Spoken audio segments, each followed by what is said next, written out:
What's going on, everybody? Welcome back to another video. So I've heard a lot of people talk about illustrations recently, and some of these cards have absolutely went insane in price.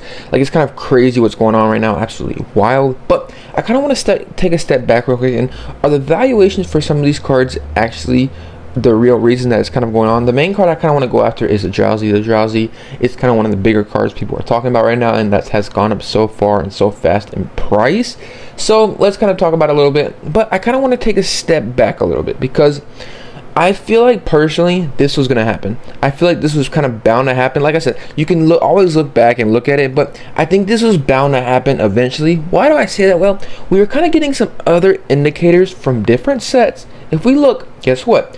Paradox Rift had the Groudon illustration, and if we also look, we're going to be looking at another set here, which you probably already know which set I'm going to be looking at.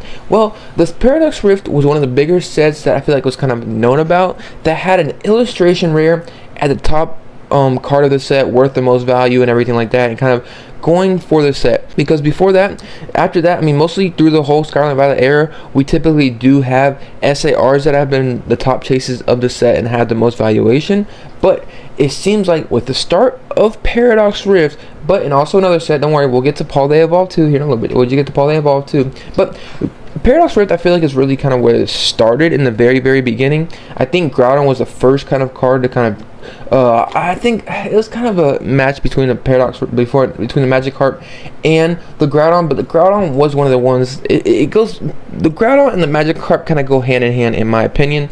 But Groudon was one of the, and the Magikarp, like I said. But we'll get to the Magikarp. I feel like the Magikarp has something different going for it that kind of has going for it with the Drowsy and everything like that. And we'll look at the same thing with the Groudon as well. But the Groudon is the first card that I feel like is the card that is not crazy pop reports. The pop reports aren't as crazy as we'll start to see with other cards. As you see, all the way to the right is this is how many cards have been graded. Almost 5,000 cards of the Groudon. 5,000 cards of the Groudon have been graded. 2265 is a 10, and 2224 is a 9. So it's about that, around that exact 50% hit ratio of a 10, which is not crazy. It's actually not that crazy. So I feel like in general, just this Groudon is really just a chase card because people love this card. Me personally, I actually love this card. I love this card so much. Absolutely beautiful. As you see right here, I do have a Groudon and a Kyogre. Gen 3 is where my generation is, especially the Altaria. I didn't even know the Altaria was up this high of price, and honestly, it's kind of crazy how fast some of these cards are moving up, but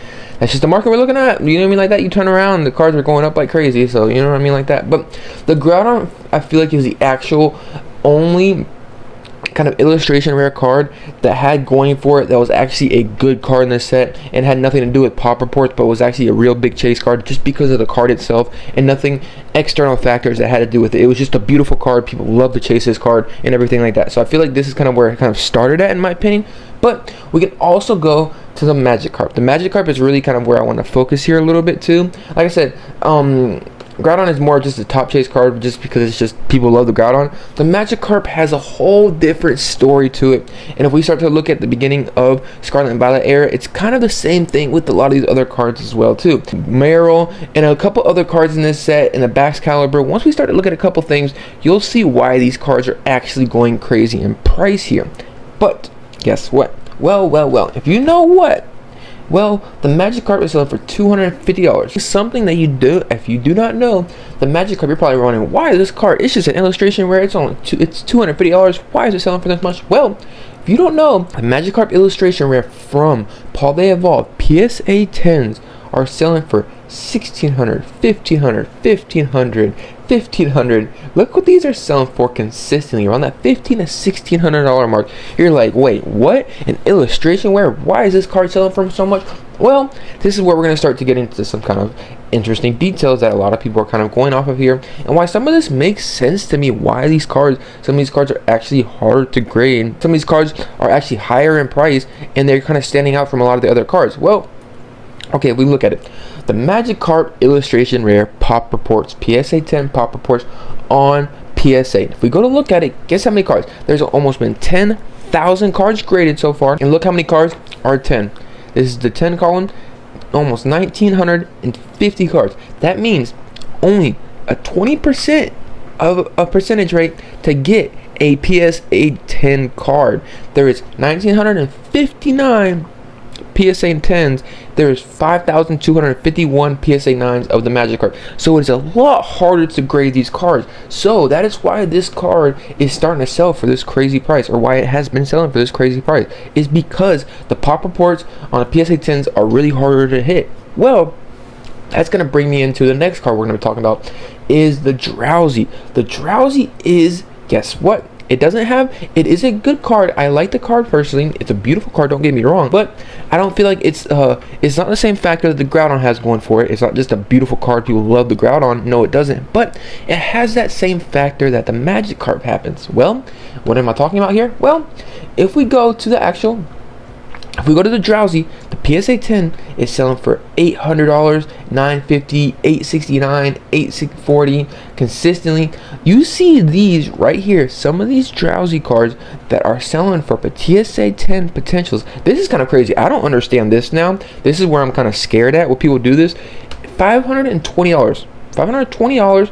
I don't know if this is a shill bid or anything like that. This one right here is not a shill bid though, because whenever you do best offer and you actually purchase it right here, you actually have to pay for the card and everything like that. Like, you have to pay for it. Trust me, I do eBay a lot, so I kind of know what people have to pay for this. So whenever people buy it like this, you are already paying for the card and do nothing like that. You can't take back your money, this, that, and the other. But this card sold for $500. Why? Because the PSA 10, it has a big potential here. I would never be doing this, in my opinion. I would never buy a card that has PSA 10 potential and be paying this price, because this card on the secondary market is selling for around the $80 mark mostly. So it's not, you know what I mean, like that. I would prefer to try to go to a show that somebody's paying $80 for a card or selling it, than buy it and try to get a 10 like that, instead of just buying a card that looks like a 10.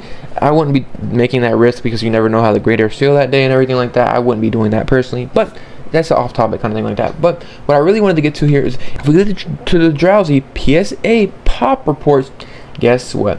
We see this card has been graded 1,749 times, so it's not nothing crazy. Well, guess what?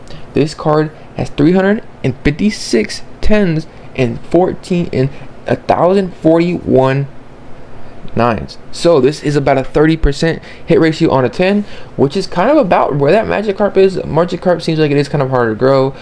I mean, it is kind of harder to grade. Why it has that such a high premium as this, and the Drowsy kind of has a premium but nothing crazy. We'll have to see what the potential is with this Drowsy. People are going to start sending these cards in like crazy now because of the prices and everything like that. So we'll have to see what happens there. But this is the main reason why this Drowsy is going for the price that it is going for on a PSA 10 and kind of the raw copies themselves, is because the pop reports are kind of out of whack here. There's only a 30% chance of getting a PSA 10 of this card. So that is kind of why the prices are going where they're at. And this is kind of, when you look at beginning of Scarlet and Violet Air, it's kind of the same thing with most of these cards, honestly, in my opinion. So I've been trying to look for cards that kind of make sense in some deals to buy that are like, the pop reports are kind of out of whack here, but that's just me personally. You mean like that? I might take the risk a little bit to see what really happens, but that's just my opinion. So if you kind of, like I said, one thing I have to say too is this card justified at this price?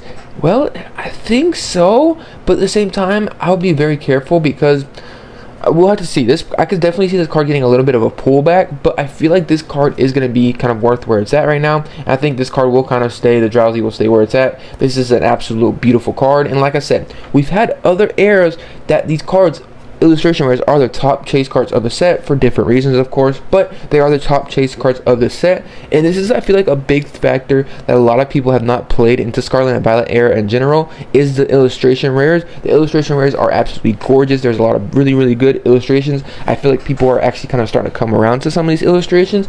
The one thing I have to say too is illustration rares were, I feel like, at such a low valuation, it just made sense for them to kind of eventually go up. Some of these were selling for like $5, $6, $7, everything. You know what I mean? Like, some of these cards were selling for an extremely low price.